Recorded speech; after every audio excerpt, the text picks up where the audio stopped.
नमस्कार, good morning. चलिए हम लोग जो है जैसे बात कर रहे थे कि टॉपिक वाइज जो है हिंदी साहित्य के इतिहास पर जो है बात करेंगे और शिक्षक सेकंड ग्रेड, फर्स्ट ग्रेड और नेट में हिंदी साहित्य का बड़ा योगदान है, जिसमें आप देखेंगे रचनाएं और उसके बाद में हिंदी साहित्य का इतिहास, इन सब का जो है बड़ा रोल माना जाता है। तो हम लोग जो है बात कर रहे थे उसी को लेकर बात कर रहे थे। यहाँ पर जो है कुछ हमने एक दिन बात की थी, उससे आगे जो है हम लोग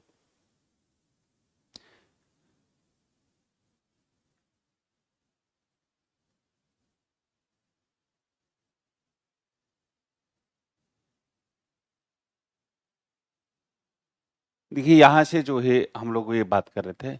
शिव सिंह सरोज ने शिव सिंह सेंगर ने शिव सिंह सरोज लिखने के लिए प्रेरणा ग्रंथ कौन सा था, ये इस पर हम लोग जो है बात कर रहे थे कि शिव सिंह सेंगर ने जो शिव सिंह सरोज लिखा था उसका प्रेरणा ग्रंथ कौन सा था। अब इसमें जो चार ऑप्शन है, भाषा काव्य संग्रह, भक्तमाल, इस्तवार द लिटरेचर इंदुइया हिंदुस्तानी और सुंदरी तिलक। ये जो महेशदत्त शुक्ल का जो भाषा काव्य संग्रह लिखा था, भाषा काव्य संग्रह महेशदत्त शुक्ल का, इसके बारे में जो है हमारी बात हुई बीती है। महेशदत्त शुक्ल का 1873 ईस्वी में जो है लिखा गया था। कब लिखा गया था? 1873 ईस्वी में लिखा गया था। और इसी की गलतियों को जो है दूर करने के लिए जो है उन्होंने ये ग्रंथ लिखा था, जो है शिव सिंह सरोज। शिव सिंह सरोज की प्रकाशन तिथि पर वैसे तो विवाद है, लेकिन 1883 ईस्वी जो है डॉक्टर रामकुमार वर्मा और जो डॉक्टर जॉर्ज अब्राहम गिरियर्सन जो है इसके समय को लेकर चलते हैं, तो 1883 ईस्वी जो है आपको मानना है। वैसे तो आचार्य रामचंद्र शुक्ल ने तो 1833 ईस्वी माना है, डॉक्टर त्रिलोकी नारायण दीक्षित ने जो है 1876 ईस्वी माना है, और डॉक्टर शिव कुमार और डॉक्टर नलिनी विलोचन शर्मा ने ये जो है 1878 ईस्वी माना है। तो ये जो है इनकी तिथियों पर है, लेकिन 1883 ईस्वी में जो है सरोज लिखा गया था, इसी को जो है आपको लेकर चलना है कि इसका जो है महत्वपूर्ण वो माना जाता है। तो अगर आपसे सरोज की तिथि पूछी जाती है तो संशोधित और जो प्रमाणिक माना जाता है वो 1883 ईस्वी का माना जाता है। अब हम लोग देखते हैं तो भाषा काव्य संग्रह जो महेशदत्त शुक्ल ने लिखा था 1873 ईस्वी में, इसमें भाषा पर जो है भाषा पर विस्तार से जो है बात की गई है। कवियों की जो भाषा शैली है उसको लेकर जो है विस्तार से चर्चा की गई है। भाषा काव्य संग्रह 1873 ईस्वी में जो लिखा गया था। नेक्स्ट क्वेश्चन देखते हैं हम लोग, शब्दकोश लिखने के लिए उपयुक्त पद्धति कौन सी है? ठीक है, शब्दकोश लिखने के लिए उपयुक्त पद्धति कौन सी है? कालानुक्रम पद्धति, विधेयवादी पद्धति, वर्णानुक्रम पद्धति या मार्क्सवादी पद्धति? देखिए, कालानुक्रम पद्धति के आधार पर तो साहित्य इतिहास लेखन किया जाता है, इसके आधार पर तो जो है शब्दकोश नहीं लिखा जाता है। और विधेयवादी जो पद्धति है इस पर, इसके आधार पर जो है साहित्य इतिहास लेखन किया जाता है और आलोचनात्मक जो है लिखी जाती है, पुस्तकें लिखी जाती है। साहित्य इतिहास लेखन किया जाता है और आलोचनात्मक विश्लेषणात्मक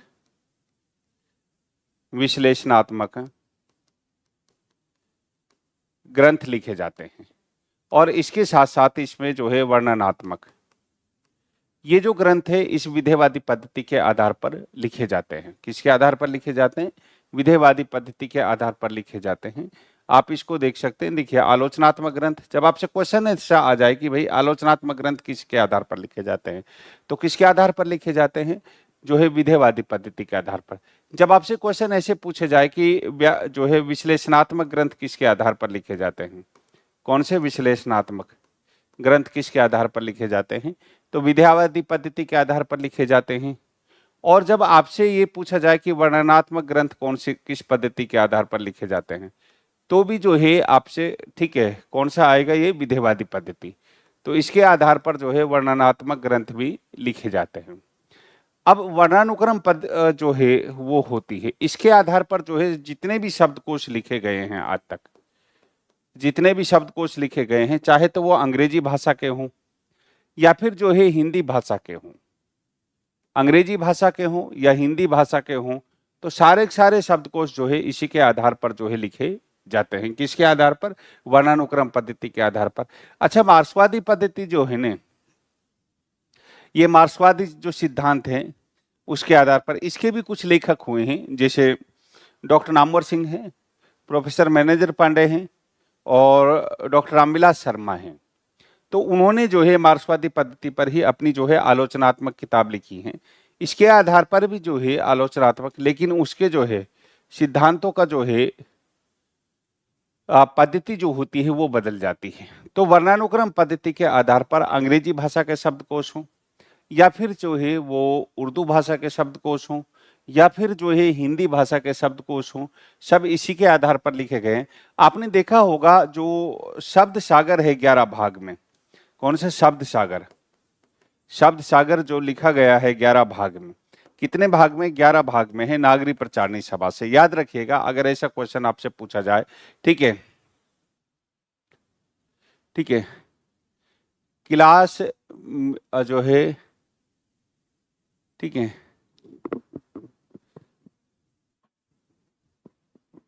क्लास लेट इतनी देर से, हाँ कभी कभी जो है हो जाता है इस तरह का, है ना।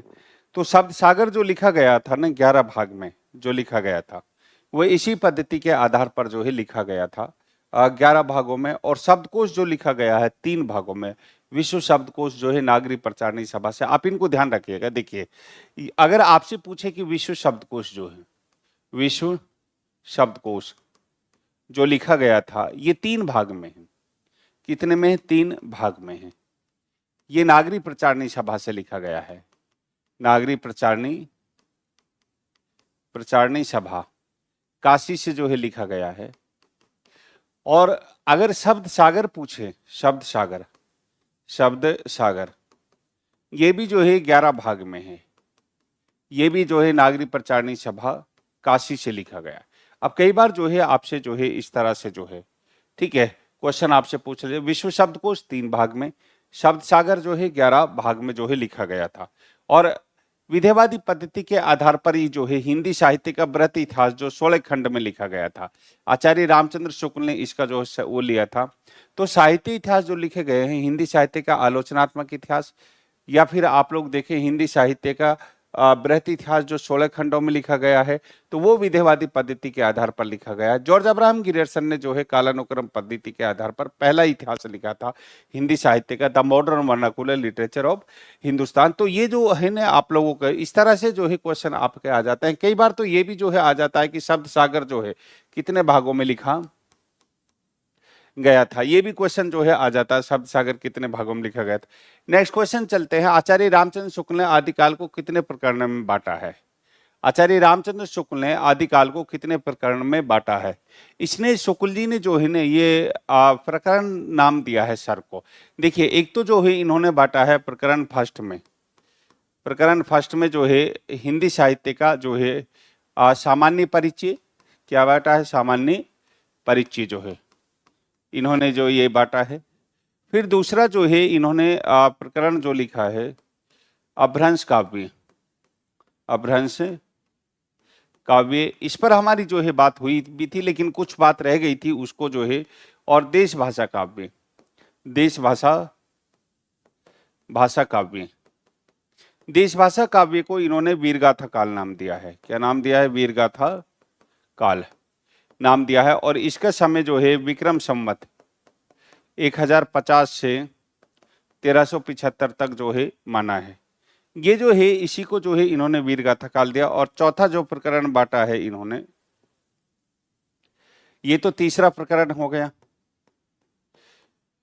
और चौथा प्रकरण जो हो गया इन्होंने बांटा है उसको फुटकल रचनाएं, फुटकल रचनाएं, जिसमें अमीर खुसरो और विद्यापति के संदर्भ में जो है बात करते हैं। तो 4 प्रकरण में जो है ये हो गया। ये ध्यान रखना, देश भाषा जो काव्य है ना, इसी को इन्होंने वीरगाथा काल नाम दिया था, जो तीसरा प्रकरण है। ये जो है कई बार जो है आपसे एग्जाम में क्वेश्चन पूछ लिया जाता है। नेक्स्ट क्वेश्चन चलते हैं। तो कितने हो गए? 4 हो गए। अगले सवाल है, देखिए, पश्चिमी हिंदी की भाषा नहीं है। पश्चिमी हिंदी की जो है भाषा कौन सी नहीं है? ठीक है, कुछ भाषा के क्वेश्चन है। कल से हम लोग जो है इसमें जो है कल से जो है आपका काल विभाजन नामकरण और आदिकाल के क्वेश्चन हम लोग लेकर चलेंगे, एक एक काल का जो है हम लोग उसको लेकर चलेंगे। तो अब यहां देखिए, जैसे पश्चिमी हिंदी की भाषा नहीं है, खड़ी बोली, ब्रज, बुंदेली, अवधी। पश्चिमी हिंदी में जब आप लोग देखते हैं ना, खड़ी बोली पश्चिमी हिंदी में आती है, 5 भाषाएं आती हैं। कितनी आती हैं? 5 भाषाएं आती हैं। ब्रज आती हैं, एक जो है हरियाणवी आती है, एक बुंदेली आती है और एक कन्नौजी आती है, कन्नौजी। ये 5 भाषाएं जो है पश्चिमी हिंदी की जो है मानी जाती हैं। और आरपीएससी जो है इनमें से जो है कई बार क्वेश्चन पूछ चुका है कि जो है पश्चिमी हिंदी में कौन कौन सी भाषाएं आती हैं। अच्छा, अवधी जो भाषा है ना, ये पूर्वी हिंदी की है। कौन सी? पूर्वी हिंदी की है। आपने जो है कबीर साहित्य पढ़ा होगा। कबीर के जब बारे में बात करते हैं तो कबीर के जो पद है ना, पद आपने कबीर का जो है पद के बारे में सुना होगा। पद और रमेणी, ये 2 हैं उसे कबीर के जो है। तो रमेणी जो है ना, रमेणी के जो पद है, इन पर पूर्वी हिंदी का प्रभाव दिखाई देता है। किसका दिखाई देता है? आचार्य रामचंद्र शुक्ल ने कहा है। कबीर के बारे में आपने जो है जानते होंगे कि कबीर जो है, डी से ही बता रहे हैं आप लोग। कबीर के बारे में जब देखते हैं तो कबीर की जो साखी है, अच्छा 2 साखी ग्रंथ लिखे गए हैं। एक तो कबीर का साखी ग्रंथ है और एक जो ग्रंथ लिखा गया है वो उसका लिखा गया है जो है गोरखनाथ का। गोरखनाथ की जो भाषा है साखी की, वो भी जो है खड़ी बोली हिंदी के करीब है। उसमें जो है राजस्थानी मिश्रित भाषा के शब्द मिलते हैं और उसमें भी जो है खड़ी बोली के। और जो गोरखनाथ की जो नरवई बोध जो है, नरवई बोध, उसमें नरवई बोध में जो है कुछ खड़ी बोली के शब्द मिलते हैं, कुछ कई बार जो है पूर्वी हिंदी के शब्द जो है मिल जाते हैं। आगे चलते हैं, नेक्स्ट उस पर हम लोग बात करते हैं। पूर्वी हिंदी में 3 भाषाएं आती है, अवधी, बघेली और छत्तीसगढ़ी। देखिए, असंगत तर्क कौन है? कौन से? ये तो समाज का जो है ये हो गया था हमारा समाज का। हम लोग लिटरेचर पर ही आज जो है बातचीत करेंगे। आधुनिक शब्द हिंदी साहित्य में पहली बार प्रयोग किसने किया था? यहां से जो है हम लोग शुरुआत करते हैं। देखिए, आधुनिक शब्द का हिंदी साहित्य में पहली बार प्रयोग किसने किया था? डॉक्टर जॉर्ज अब्राहम ग्रियर्सन ने, आचार्य हजारी प्रसाद द्विवेदी ने, आचार्य रामचंद्र शुक्ल ने, आचार्य नंद दुलारे वाजपेयी ने। आधुनिक शब्द का पहली बार हिंदी साहित्य में प्रयोग किसने किया था? देखिए, ये जो अधुना शब्द है ना, अधुना, इसमें एक प्रत्यय लगा हुआ है और इस अधुना का अर्थ होता है नवीन। अंग्रेजी शब्द मॉडर्न का हिंदी रूपांतरण है। किसका है? अंग्रेजी शब्द मॉडर्न जो होता है उसका हिंदी रूपांतरण है अधुना। अब इसका जब सबसे पहले प्रयोग किया था, आपने देखा होगा रस की जब बात करते हैं, रस विवेचन पर बात करते हैं, तो आचार्य रामचंद्र शुक्ल ने आधुनिक शब्द का पहली बार प्रयोग किया था। तो अब इन्होंने तो 18वीं शताब्दी का हिंदुस्तान, जॉर्ज अब्राहम ग्रियर्सन ने, हजारी प्रसाद द्विवेदी ने आधुनिक काल जो है वो बाद में किया था। आचार्य रामचंद्र शुक्ल ने जो है पहली बार जो है आधुनिक शब्द का प्रयोग किया था। अच्छा, इनका ये कहना था कि साहित्य में जो है आधुनिक युग के प्रवर्तक जो है भारतेंदु हरिश्चंद्र माने जाते हैं। कौन माने जाते हैं? भारतेंदु हरिश्चंद्र माने जाते हैं। और हिंदी गद्य के प्रवर्तक भी जो है कौन माने जाते हैं? भारतेंदु हरिश्चंद्र माने जाते हैं। आधुनिक युग की जब बात करते हैं तो आधुनिक युग का सर्वप्रथम जो प्रयोग किया था साहित्य में, अगर हम लोग राजनीति में देखते हैं तो राजा राम मोहन राय के संदर्भ में जो है देखा जा सकता है। और अगर हम लोग जो है हिंदी साहित्य में देखते हैं तो इसका पहली बार प्रयोग रस पर चर्चा करते हुए आचार्य रामचंद्र शुक्ल ने किया था। आधुनिक काल को इन्होंने जो है क्या नाम दिया था? गद्य काल जो है दिया था। नेक्स्ट क्वेश्चन चलते हैं, अगला सवाल देखिए, छायावाद शब्द का पहली बार प्रयोग किसने किया था? आज कुछ ऐसे इंपॉर्टेंट क्वेश्चन हैं जिनका जो कभी कभी इनसे सवाल पूछे भी जाते हैं और इस तरह के इंपॉर्टेंट है कि जैसे छायावाद है, प्रगतिवाद है, नई कविता है, इन शब्दों का जो है प्रयोग पहली बार किसने किया था, उन पर हम लोग जो है बातचीत कर रहे हैं यहाँ पर। अब देखिए, यहाँ पर जब हम लोग देखते हैं छायावाद शब्द का पहली बार प्रयोग किसने किया था? प्रसाद ने, आचार्य शुक्ल ने, जॉर्ज अब्राहम ग्रियर्सन ने, मुकुटधर पांडे ने। ये क्वेश्चन जो है आपको जो है देखना। देखिए, नामवर सिंह की किताब है आधुनिक हिंदी साहित्य की प्रवृत्तियां। आधुनिक हिंदी साहित्य की प्रवृत्तियां एक बुक का नाम है। और एक नामवर सिंह की किताब है छायावाद नाम से ही। दो किताबों को आप लोग पढ़िए, कभी टाइम मिले तो छायावाद पर पढ़े तो छायावाद पुस्तक को पढ़िए, और अगर आपको जो है मौका मिले तो आधुनिक हिंदी साहित्य की प्रवृत्तियां जो है उस किताब को पढ़िए। वो किताब 4 चैप्टर हैं उसमें, आधुनिक हिंदी, एक तो रहस्यवाद पर है, एक छायावाद पर है, प्रगतिवाद पर है और प्रयोगवाद पर है। आधुनिक हिंदी साहित्य की प्रवृत्तियां नाम से है। बहुत अच्छी किताब मानी जाती है, पतली सी किताब है, 92 पेज के आसपास है, उसमें 92 पृष्ठ के आसपास है, तो उसको आप लोग पढ़िए। तो उसमें आचार्य जो है डॉक्टर नामवर सिंह कहते हैं कि छायावाद शब्द का जो पहली बार प्रयोग है वो मुकुटधर पांडे ने जो है 1920 ईस्वी में शारदा पत्रिका में किया था। कब किया था? शारदा पत्रिका में किया था, शारदा पत्रिका में किया था। और यहां से ही जो है छायावाद की शुरुआत मानी जाती है, 1920 ईस्वी से ही। नहीं, इसमें जो है डी ऑप्शन जो है आप लोगों को लगाना पड़ेगा। और छायावाद शब्द का पहली बार प्रयोग जो है, अगर शब्द की बात जब हम लोग करते हैं, पहली बार प्रयोग किसने किया था? मुकुटधर पांडे ने किया था। फिर इसके जो है उस पर विवाद का एक विषय है, जिस पर जो है हम लोग आगे बातचीत करेंगे। नेक्स्ट क्वेश्चन पर चलते हैं। देखिए, आज हम लोग जो बात कर रहे हैं कुछ इंपॉर्टेंट सवाल को लेकर, और जो है पूरे हिंदी साहित्य के इतिहास से। कल से हम लोग जो है काल विभाजन और आदिकाल के एक एक चैप्टर को जो है लेकर चलेंगे। नेक्स्ट क्वेश्चन देखते हैं, अगला सवाल है, देखिए, प्रगतिवाद शब्द का पहली बार प्रयोग किसने किया था? डॉक्टर नामवर सिंह ने, असगर वजाहत। ये शब्द जो है मैं यहां लिख देता हूं,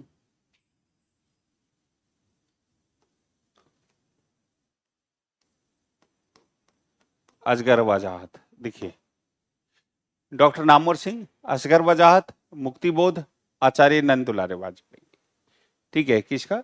छाया प्रगतिवाद शब्द का पहली बार प्रयोग किसने किया था?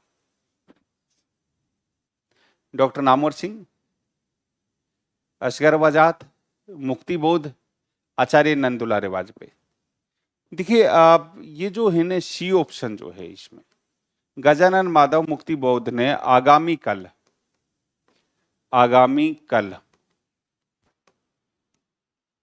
नामक पत्रिका में इसका जो है प्रयोग किया था। कब किया था? सी ऑप्शन जो है इसका सही है कि आगामी कल पत्रिका में जो है गजानन माधव मुक्तिबोध ने पहली बार प्रगतिवाद का प्रयोग किया था। अच्छा, प्रगतिवाद कहते किसे हैं? पहले थोड़ा सा ये देख लीजिए।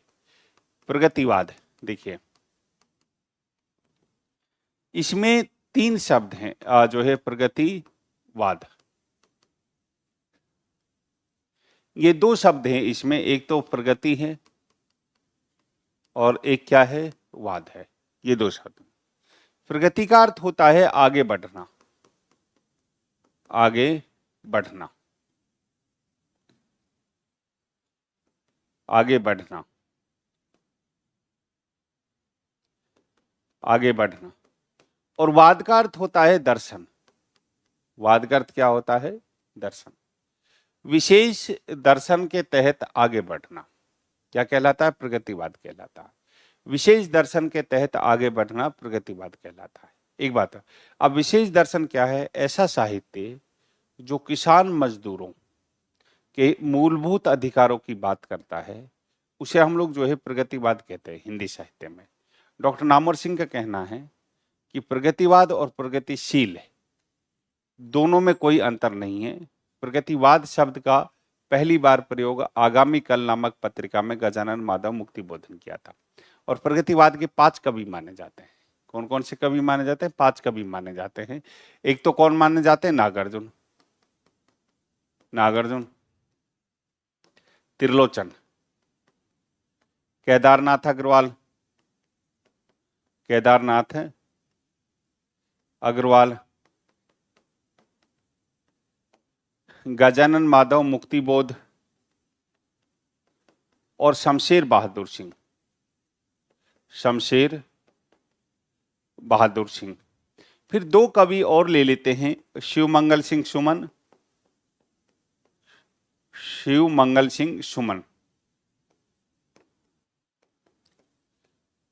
शिवमंगल सुमन, और एक जो है डॉक्टर रामविलास शर्मा, डॉक्टर रामविलास शर्मा।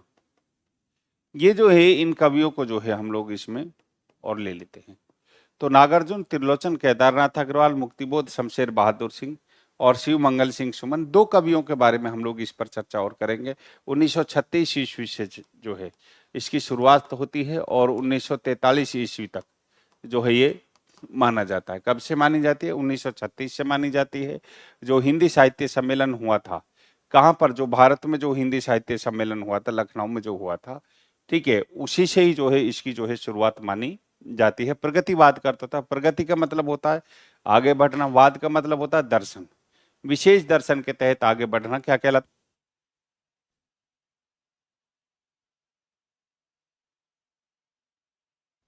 है? नेक्स्ट क्वेश्चन पर जो है बात करते हैं हम लोग।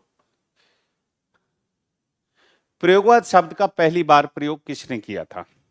प्रयोगवाद शब्द का पहली बार प्रयोग किसने किया था? देखिए हम लोग कहां तक चलेंगे? समकालीन कविता तक जो है बातचीत हम लोग करेंगे, और फिर हिंदी साहित्य का उद्भव विकास, काव्य शास्त्र को लेकर, कहानी का उद्भव विकास, इन सब पर जो है एक एक उस पर कालखंड पर हम लोग बात करेंगे। अब देखिए प्रयोगवाद शब्द का पहली बार प्रयोग किसने किया था?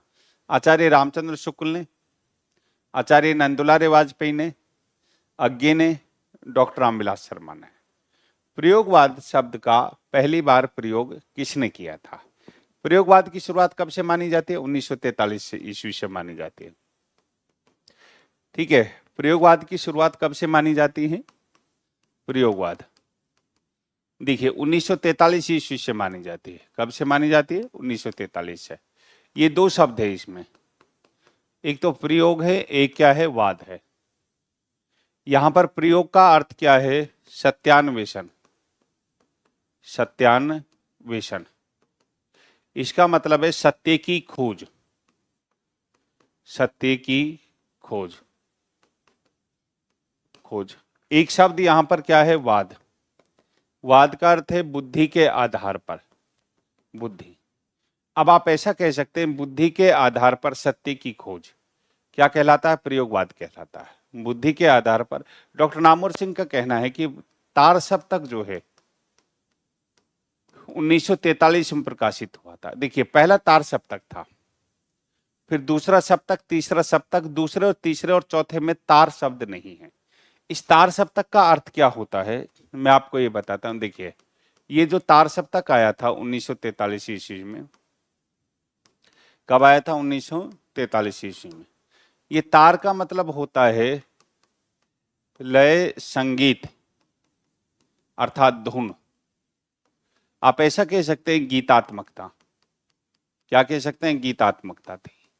इस तार का अर्थ होता है, बाकी में तार नहीं था, बाकी में संगीत नहीं था, तो ये जो है इसका अर्थ होता है, एक सप्तक का अर्थ होता है सप्तक, इसका अर्थ होता है सात, सात कवि, सात कवियों की कविताओं का संकलन जो है तार सप्तक कहलाता है, जिसके संपादक अज्ञे थे, सच्चिदानंद, हीनानंद, वात्स्यायन, अज्ञे।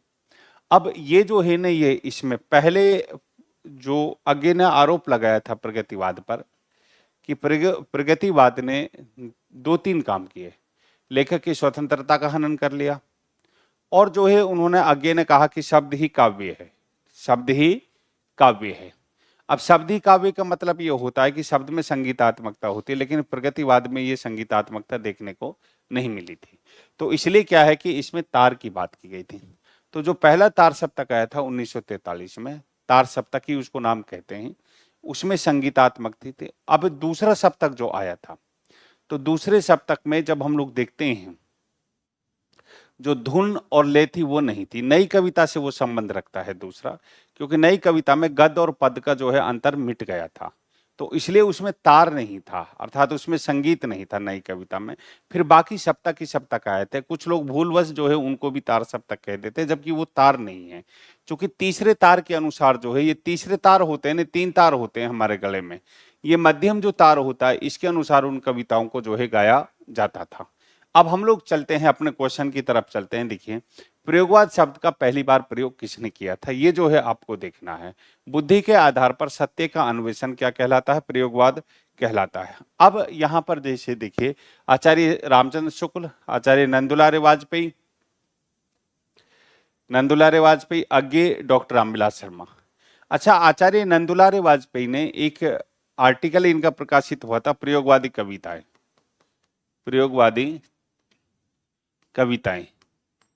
तो यहां पर जो है पहली बार जो है आचार्य नंदुलारे वाजपेयी ने इस शब्द का जो है प्रयोग किया था। तो इसमें बी ऑप्शन जो है इसका सही है। नेक्स्ट क्वेश्चन पर हम लोग जो है बात करते हैं।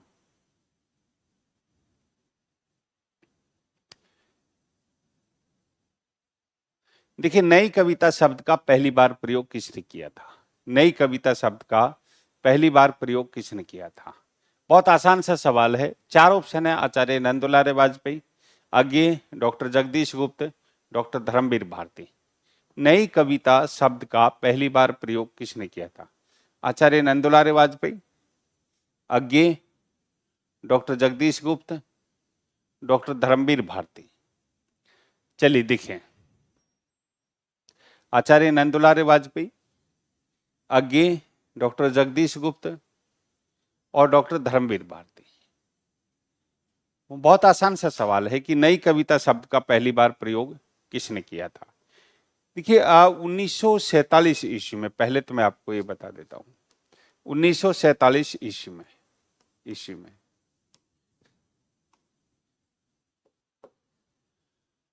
ये शब्द जो है नए भाव, नए विचार की कविताओं के बारे में सुनने को मिला था। प्रतीक पत्रिका निकली थी। कहां से? प्रतीक पत्रिका जो है निकली थी, ये इलाहाबाद से निकली थी। आजकल जो है नाम चेंज हो गया है इसका। कहां से लिख दी थी? इलाहाबाद से। इसके संपादक अज्ञेत है 1947। तो इसका संबंध जो है उससे माना जाता है। किसे? नई कविता से माना जाता है, प्रतीक के संबंध का। फिर तभी क्या हुआ था जो है 1952 ईस्वी में, 1952 ईस्वी में, क्योंकि 1950 ईस्वी के आसपास जो है अगे ने आकाशवाणी में जो है नौकरी शुरू कर दी थी। 1950 ईस्वी के आसपास अगे ने आकाशवाणी में नौकरी शुरू कर दी थी। तो 1952 ईस्वी में पटना से, कहां से? पटना से अगे जो है रेडियो पर संबोधित कर रहे थे, और रेडियो पर संबोधित करते हुए अगे ने जो है पहली बार जो है नई कविता शब्द का प्रयोग किया था। सच्चिदानंद हीरानंद वात्स्यायन अगे ने 1953 ईस्वी में जो है, जब आप लोग देखते हैं तो डॉक्टर धर्मवीर भारती ने अपने घर पर कुछ लेखकों को बुलाया, कुछ कवियों को बुलाया, जिसमें डॉक्टर रामस्वरूप चतुर्वेदी, डॉक्टर जगदीश गुप्त और स्वयं धर्मवीर भारती। और इन्होंने ये देखा, डॉक्टर धर्मवीर भारती ने कहा, 1953 की बात है ये, कि जो है परिमल की संगोष्ठी का आयोजन किया गया था। किसकी? परिमल की संगोष्ठी का जो है आयोजन किया गया था। ये जो है आपसे क्वेश्चन पूछे जाएंगे। आप लोग देख रहे हैं फर्स्ट ग्रेड का जो है आज भी जो है कुछ रिजल्ट आए हैं, उसमें बच्चे 40% को नहीं क्रॉस कर पाए। तो फर्स्ट पेपर पर जो है विचार मंथन हो रहा है, शायद फर्स्ट पेपर को जो है इसका 40% वाला जो मार्क्स है उसको हटा दिया जाए, तो सब्जेक्ट का महत्व बढ़ जाएगा। सब्जेक्ट का महत्व बढ़ जाएगा तो आपको हिंदी में जो है 125 से कितने 125 से 135 क्वेश्चन तक जो है आपको करने पड़ेंगे। इतने तो आपको करने ही पड़ेंगे सिलेक्शन के लिए, जो है सही करने पड़ेंगे इतने क्वेश्चन। तो खैर 1953 ईस्वी में परिमल की संगोष्ठी हुई। डॉक्टर धर्मवीर भारती ने जो है रामस्वरूप चतुर्वेदी और डॉक्टर जगदीश गुप्त को ये काम सौंपा कि जो है जो नई कविता से संबंधित जो कविताएं हैं उनको एकत्र कीजिए, और फिर इनके एक पत्रिका में जो है इन कविताओं को हम प्रकाशित करेंगे। और इसका जिम्मेदारी जो है राजकमल प्रकाशन को जो है दे दी। नई दिल्ली में जो राजकमल प्रकाशन है, आप लोग जानते हैं हिंदी का सबसे अच्छा प्रकाशन माना जाता है, उसको जिम्मेदारी दे दी। तो 1953 ईस्वी में जो है ये जो है फिर 1954 ईस्वी में नई कविता नामक पत्रिका निकली। कौन सी निकली? नई कविता जो है नामक एक पत्रिका जो है निकली, और 1954 ईस्वी से ही नई कविता की शुरुआत मानी जाती है। तो पहली बार जो है 1952 ईस्वी में जो है आकाशवाणी से जो है इस पे अज्ञे ने संबोधित करते हुए जो है नई कविता नामक पत्रिका का जो है शब्द का प्रयोग किया था, पहली बार पटना से किया था। अब ये भी जब क्वेश्चन आ जाए पटना से, कई किताबों में जो है ना मुंबई लिखा हुआ है, मुंबई से जो है नहीं किया था, पटना से किया था, ये थोड़ा सा ध्यान रखना इस बात का। नेक्स्ट क्वेश्चन चलते हैं, भक्ति काल शब्द का पहली बार प्रयोग किसने किया था? देखिए भक्ति काल शब्द का पहली बार प्रयोग किसने किया था? चार ऑप्शन है इसमें, मिश्र बंधु, आचार्य रामचंद्र शुक्ल, डॉक्टर श्याम सुंदर दास, आचार्य हजारी प्रसाद द्विवेदी। भक्ति काल शब्द का पहली बार प्रयोग किसने किया था? अब इसमें देखिए मिश्र बंधु है, आचार्य रामचंद्र शुक्ल है, डॉक्टर श्याम सुंदर दास है, आचार्य हजारी प्रसाद द्विवेदी। विक्रम संवत जब हम लोग इसकी बात करते हैं कि इसकी विक्रम संवत 1375 की बात करते हैं, कब की बात है? विक्रम संवत 1375 में आचार्य रामचंद्र शुक्ल ने, आचार्य रामचंद्र शुक्ल ने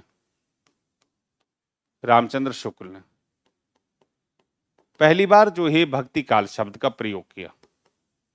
इन्होंने जो है आचार्य रामचंद्र शुक्ल ने जो है पहली बार जो है भक्ति काल शब्द का जो है प्रयोग किया था। तो इसमें कौन सा है? बी ऑप्शन जो है इसका सही है। मिश्र बंधुओं ने जो है नहीं किया था, मिश्र बंधु डॉक्टर श्याम सुंदर दास ने भी और हजारी प्रसाद द्विवेदी ने, इन्होंने तो जो है बाद में इस शब्द पर थोड़ी चर्चा तो की है, तो शुक्ल जी का जो है ये आएगा। आगे चलते हैं, सॉरी ये 1929 में जो है, कब? 1929 ईस्वी में आचार्य रामचंद्र शुक्ल ने किया था। और इसका जो है भक्ति काल की शुरुआत जो है विक्रम संवत 1375 से, विक्रम संवत 1375 से विक्रम संवत 1700 तक का जो है इन्होंने समय माना है। ठीक है, क्या माना है? विक्रम संवत 1375 से विक्रम संवत 1700 तक का। तो आचार्य रामचंद्र शुक्ल ने जो है पहली बार जो है भक्ति काल का प्रयोग किया था। इनका 1929 में जो है हिंदी साहित्य का इतिहास नागरी प्रचारणी सभा से प्रकाशित हुआ था। हिंदी साहित्य का इतिहास आप लोग तो जानते ही हैं, आचार्य रामचंद्र शुक्ल जो है हिंदी साहित्य का इतिहास 1923 में लिखना शुरू किया था, जब एमए की कक्षाओं को ले रहे थे बनारस हिंदू विश्वविद्यालय में। ठीक है, 1923 में जो है उन्होंने लिखना शुरू किया। 1928 में नागरी प्रचारणी साहित्यिक पत्रिका में कुछ अंश प्रकाशित हुए थे, और 1928 ईस्वी में ही जो है, ठीक है, कुछ अंश प्रकाशित हुए थे। 1929 ईस्वी में जो है हिंदी साहित्य का विकास नाम से जो है शब्द सागर की भूमिका में प्रकाशित हुआ था, और 1929 में ही जो है स्वतंत्र ग्रंथ के रूप में हिंदी साहित्य का इतिहास नाम से प्रकाशित हुआ था। संशोधित और परिवर्तित जो संस्करण इसका है वो 1940 में आया था, और 1941 में जो है आचार्य रामचंद्र शुक्ल की मृत्यु हो गई थी। ठीक है, तो अब ये कौन सा हो गया? इसमें बी ऑप्शन जो है इसका हो गया। नेक्स्ट क्वेश्चन चलते हैं, भारत का विकासशील काव्य किसे कहा जाता है? विकासशील का मतलब है विकसनशील, विकसनशील काव्य किसे कहा जाता है? एक, ठीक है, आदिकाल से संबंधित है। पृथ्वीराज रासो, खुमान रासो, रणमल छंद, ठीक है, और परमाल रासो। देखिए पृथ्वीराज रासो चंद बरदाई की रचना है, खुमान रासो, रणमल छंद श्री छंद की सबसे जो है अगर ओजस्वी रचना माना जाता है तो वो रणमल छंद को माना जाता है, और परमाल रासो, ठीक है। देखिए पृथ्वीराज रासो को नहीं माना जाता, और परमाल रासो जिसमें आला उदल की कथा को जो है दिया गया है, किसकी कथा को? आला उदल, जो इसके जो परमरदीव के दो सामंत थे, तो इसको उत्तर भारत का माना जाता है, भारत का भी और किसका? उत्तर भारत का। अगर ऐसा क्वेश्चन आ जाता है कि उत्तर भारत का विकसनशील काव्य किसे माना जाता है, परमाल रासो को जो है माना जाता है। इसमें जो है आला उदल की जो कथा थी ना उसको जो है माना जाता है। नेक्स्ट क्वेश्चन चलते हैं, लोकगीतों के रूप में वर्तमान में कौन सा काव्य प्रचलन में है? पृथ्वीराज रासो, परमाल रासो, हमीर रासो। लोकगीतों के रूप में वर्तमान में कौन सा काव्य प्रचलन में है? आदिकाल की जो है से संबंधित जो है वो है लोकगीतों के रूप में जो है वर्तमान में भी, अर्थात उसको लोकगीतों के रूप में गाया जाता है। ऐसा आदिकाल का कौन सा काव्य है? आप लोगों ने सुना होगा यूपी में, बिहार में, राजस्थान में और हरियाणा में जो है, या फिर आप लोग जो है हिंदी बेल्ट में जो है चल जाए, मध्य प्रदेश में भी आप लोग कह सकते हैं कि लोकगीतों के रूप में जो है कौन सा काव्य जो है प्रचलन में है? पृथ्वीराज रासो, परमाल रासो, रणमल छंद, हमीर रासो जो है।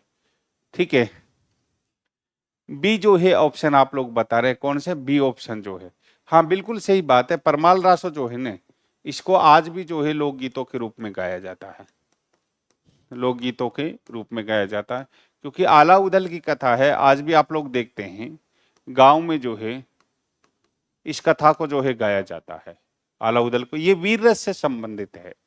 किससे? वीर रस है इसका आंगिक रस जो है। कौन सा? वीर रस जो इसका आंगिक रस है। तो बी जो ऑप्शन है इसका सही आंसर है। नेक्स्ट क्वेश्चन पर चलते हैं। मेघदूत के ढंग की कौन सी रचना है? आपने हिंदी साहित्य के जब इतिहास को पढ़ते हैं, वृहत इतिहास को पढ़ते, तीसरे खंड को जब हम लोग पढ़ते हैं,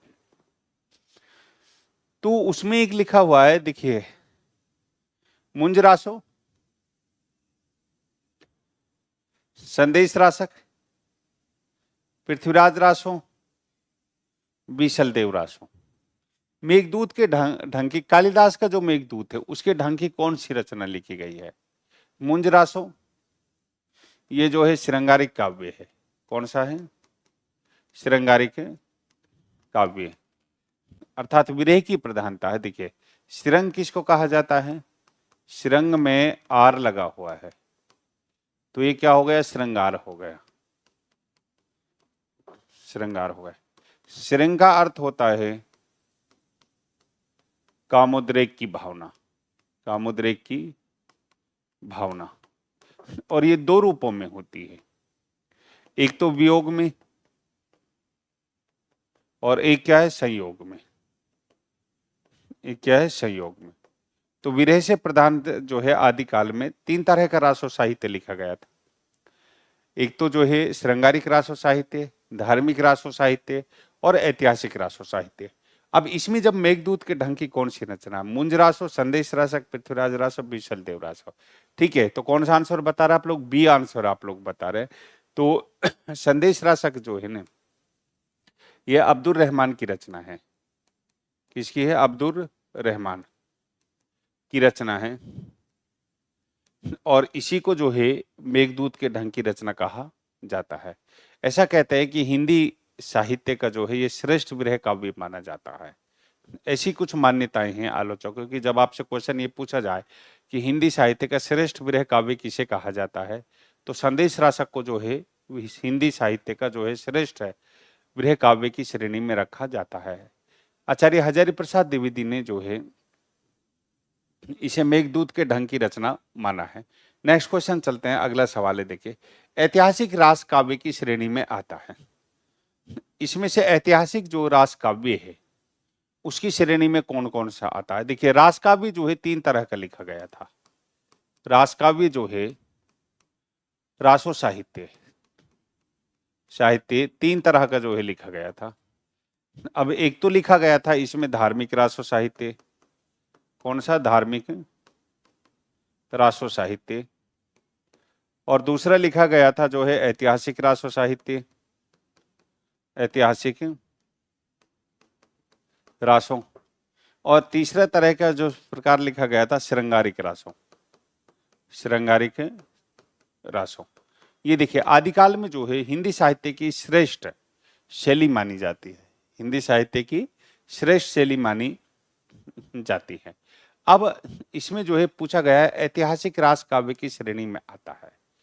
ठीक है, देखिए, धार्मिक रासो साहित्य जैन कवियों के द्वारा लिखा गया था, जिसमें जैन धर्म को विजय के रूप में दर्शाया गया है। ठीक है, 25वां में सी तो आपने जो है गलत बता दिया। ठीक है, ऐतिहासिक रासो साहित्य जिसमें युद्ध वर्णन को महत्व दिया जाता है। किसको? आंगिक रस कौन सा है उसका? वीर रस है। बाकी श्रृंगारिकता भी मिलती है, लेकिन आंगिक रस जो है वीर रस माना जाता है, उसे ऐतिहासिक रासो, जैसे पृथ्वीराज रासो है। ठीक है, और जो है और रणमल छंद, ये ऐतिहासिक साहित्य की श्रेणी में आते हैं। फिर एक श्रृंगारिक रासो साहित्य जो लिखा गया था, ना तो इसमें धर्म विजय को महत्व दिया जाता है और ना ही इसमें जो है उसको महत्व दिया जाता है, इतिहास को दिया जाता है, युद्ध को दिया जाता है। इसमें जो है विरह की प्रधानता होती है, अर्थात प्रेम की जो है प्रधानता को महत्व दिया जाता है। अब ये जो मुंज रासो, संदेश रासक और बीसल देव रासो जो है, ये तो जो है श्रृंगारिक रासो साहित्य है। कौन से हैं? श्रृंगारिक रासों, काव्य की श्रेणी में आते हैं। जो खुमान रासो है ना, खुमान रासो, ये ऐतिहासिक रासो साहित्य है। कौन सा? ऐतिहासिक रासो साहित्य की जो है श्रेणी में आता है। ठीक है, तो ये जो है आप लोगों को इस तरह से भी जो है देखना है। डी ऑप्शन जो है इसका सही होगा। हाँ, आप सही बताया आपने, सुनीता ने, जो है डी ऑप्शन जो है इसका सही होगा। बाकी जो है ये श्रृंगारिक रासो साहित्य है। मुंज रासो के जो है लेखक नहीं है, वो अज्ञात माना जाता है, मतलब किसी लेखक का जो है इस पर नाम नहीं मिलता है। आगे चलते हैं, हम लोग जो है नेक्स्ट क्वेश्चन पर देखते हैं। रोडाकृत राउल बेली,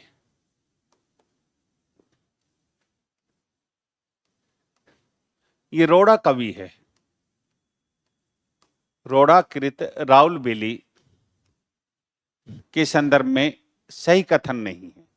10वीं शताब्दी की रचना, हिंदी साहित्य की पहली शिलाकृति, हिंदी का पहला चंपू काव्य, अभ्रंश भाषा में है। देखिए साहब,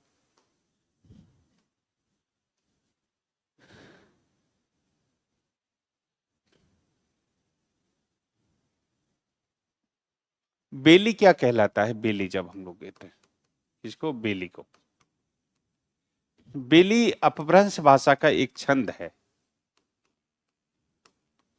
किसका है? अपभ्रंश भाषा का एक छंद है। ठीक है, बेली जो होता है ना, बेली, बेली कहते हैं, बेली मतलब बेल, बेल। आप ऐसा कह सकते हैं, विरह प्रधान अपभ्रंश भाषा का छंद, जिसमें विरह की प्रधानता होती है और वो अपभ्रंश भाषा में जो है लिखा जाता है। बेली कहते हैं एक अपभ्रंश भाषा में एक शैली है कविता लिखने की, जो विरह की प्रधानता लिए हुए है और वो छंद होता है। अपभ्रंश भाषा में क्या होता है? छंद होता है। अब राउल का मतलब क्या होता है? ये जो है राउल, ये जो राउल जो शब्द है, राउल कहते हैं हम लोग सामंत को। किसको कहते हैं? सामंत को, अर्थात राजा को। तो ये राउल जो सामंतों के, राजाओं के जो है 8 रानियां हैं। क्या है? 8 रानियां हैं। आप ऐसा कह सकते हैं 8 बिरहनी हैं। वो जो है युद्ध पर गए हुए हैं और सभी रानियां जो है अपनी अपनी भाषा में जो है, अपनी अपनी भाषा में जो है विरह को गाती हैं। ठीक है, किसको गाती हैं? विरह को गाती हैं अपनी अपनी भाषा में। तो इसकी भाषिक संरचना को लेकर विवाद है। कुछ लोग कहते हैं कि इसमें 6 भाषाएं हैं, कुछ लोग कहते हैं इसमें 7 भाषाएं हैं, कुछ लोग कहते हैं इसमें 8 भाषाएं हैं। तो जिसमें राजस्थानी भी है, गुजराती भी है, पूर्वी हिंदी भी है, पश्चिमी भी है, पंजाबी भी है, मराठी भी है, जिसमें इस तरह से इसकी 8 भाषाएं हो जाती हैं। अपभ्रंश भाषा भी है इसमें। तो लेकिन ये भाषा जो है ना, इसकी 8 भाषा पर विवाद है, इसकी ये एक भाषा में नहीं है। तो 8 भाषाओं को लेकर जो है इसमें विवाद है। तो ये जो कथन है ना इसका, ये इसका सही नहीं है। हालांकि अपभ्रंश भाषा में बेली एक छंद को कहा जाता है, राउल जो कहा जाता है वो राजा को कहा जाता है, एक सामंत को जो है कहा जाता है, राउल जो कहा जाता है, ठीक है, राजा को कहा जाता है। उस 8 सामंतों की जो है 8 रानियां हैं, अपने अपने जो है विरह को जो है अपने अपनी भाषाओं में गाती हैं, जिसको रोड़ा ने बेली कहा है। अब इसमें जो है ये 10वीं शताब्दी की जो है पहली रचना है। बिल्कुल सही बात है, 10वीं शताब्दी की पहली रचना है। हिंदी साहित्य की पहला शिलाकृति है। शिलाकृति का मतलब यह होता है कि ये चट्टान पर लिखी गई है। किस पर लिखी गई है? चट्टान पर लिखी गई है। और मुंबई में प्रिंस ऑफ वेल्स म्यूजियम जो है वहां पर जो है ये रखी हुई है। ठीक है, वहां पर जो है ये रखी हुई है। हिंदी का पहला चंपू काव्य कहा जाता है इसे। बिल्कुल सही बात है जो है, राजस्थानी प्रधानता, नहीं नहीं ऐसा कुछ भी नहीं है। हिंदी काव्य का जो है राजस्थानी भाषा की प्रधानता नहीं है इसमें, ठीक है। हिंदी भाषा का पहला चंपू काव्य कहा जाता है। चंपू काव्य किसे कहा जाता है? गद्य और पद की जो प्रधानता जिसमें होती है, गद्य एवं पद की प्रधानता जो होती है। बेटा इसका भाषिक विवाद है। प्रधानता हम लोग 8 रानियां हैं, 8 रानी अपनी अपनी भाषा में बात को कहती हैं। एक मराठी में कहती है, गुजराती में कहती है, एक पंजाबी में कहती है, एक पूर्वी हिंदी में कहती है, पश्चिमी हिंदी में कहती है, अपभ्रंश में कहती है, ठीक है। 8 रानियां 8 भाषाओं में अपनी बात को कहती हैं। तो किसी भाषा का वर्चस्व नहीं होकर सभी भाषाओं का जो है इसमें वर्चस्व है, तो पहली शिलाकृति माना जाता है। भाषिक विवाद आज भी बना हुआ है इस पर। तो ऐसे जो है पूरा गहराई से जो है आप एक रचना दे दी जाएगी आपको आदिकाल की, और उससे संबंधित 4 ऑप्शन जो है 4 विशेषताएं दे दी जाएंगी। एक विशेषता उनमें से उसकी नहीं होगी, उसको जो है आपको पहचानना पड़ेगा, ठीक है। तो आगे चलते हैं हम लोग जो है, तो डी ऑप्शन जो है ना इसका गलत है, क्योंकि ये भाषिक विवाद है, इसकी खाली अपभ्रंश भाषा नहीं है। नेक्स्ट क्वेश्चन पर चलते हैं हम लोग जो है, किस रचना को प्राकृत भाष का कोश कहा जाता है?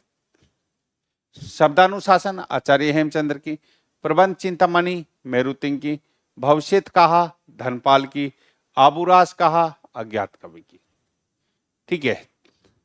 किस रचना को जो है प्राकृत भाषा का कोश कहा जाता है? बहुत इंपॉर्टेंट सवाल है, और जो है और कई बार जो है इसकी चर्चा हम लोग जो है करते भी रहते हैं। इसकी कई बार जो है इसकी चर्चा हुई है, ठीक है, कि किस जो है रचना को अपभ्रंश भाषा का कोश कहा जाता है। इस तरह का जो है सवाल जो है आपसे कई बार जो है पूछे गए हैं। अब देखिए इसमें जो है शब्दानुशासन आचार्य हेमचंद्र की रचना है, प्रबंध चिंतामणि मेरुतिंग की रचना है, भविष्यत कहा धनपाल की, आबूरास अज्ञात कवि। देखिए आबूरास जो है ने आबू पर्वत के धार्मिक महत्व को दर्शाया गया है, जैन धार्मिक महत्व को दर्शाया गया है।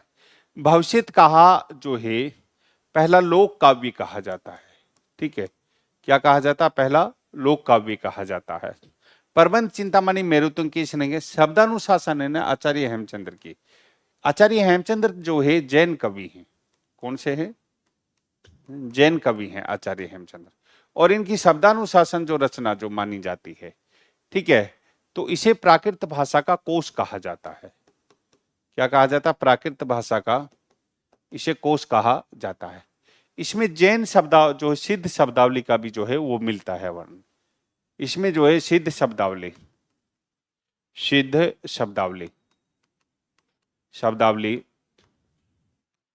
का भी वर्णन मिलता है, ठीक है। किसका? सिद्ध शब्दावली का भी जो है इसमें वर्णन मिलता है। तो पहला ऑप्शन जो है इसका ये सही है।